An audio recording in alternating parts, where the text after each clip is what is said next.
do you think it is likely that the majority of Americans, or that more Americans than currently understand the nature of the CCP and the threat it poses to the country, and why it needs to be taken down as soon as possible? And what, beyond sort of new federal state of China supporters attending conferences like AmericaFest, can be done in order to actually achieve that level of understanding across the country?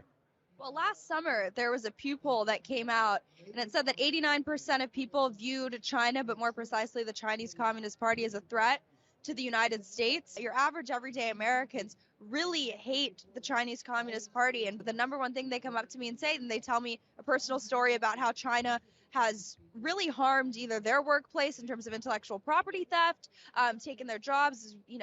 We've shipped all our jobs overseas to China. People understand firsthand what the Chinese Communist Party is doing to them here. There's no better example of that than COVID-19, right? And I think understanding that China isn't just trying to influence how we perceive the Chinese Communist Party, right, as a positive, partner in terms of an economic ally, but they have a systematic campaign to influence and infiltrate every single sector of American society to have you believe a certain narrative about China. But they're also trying to advance other, I would say, subversive agendas here in the United States through apps like TikTok, to make America a weaker place and to make the younger generation hate America, because it's a lot easier to overtake the United States if, half the country hates it. It is Sun Tzu's art of war. The supreme art of war is to subdue the enemy without fighting. So I think just remembering that we are at war right now. It's an information war. It's not kinetic warfare yet. Might be. But just understanding kind of the really historically important time that we live in right now, and just educating yourself.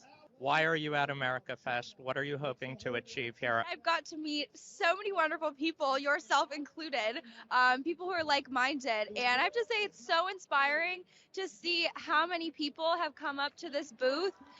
You guys are like the hottest booth. It's so awesome to see how popular you guys have become, because you guys are on the right side of history. And I think people are really understanding how the CCP is directly impacting what's going on here. COVID aside, it's been going on for a lot longer than that. We love to take down the CCP. We won't stop until we do. Indeed, we will not stop until we take down the CCP. Thank you so much.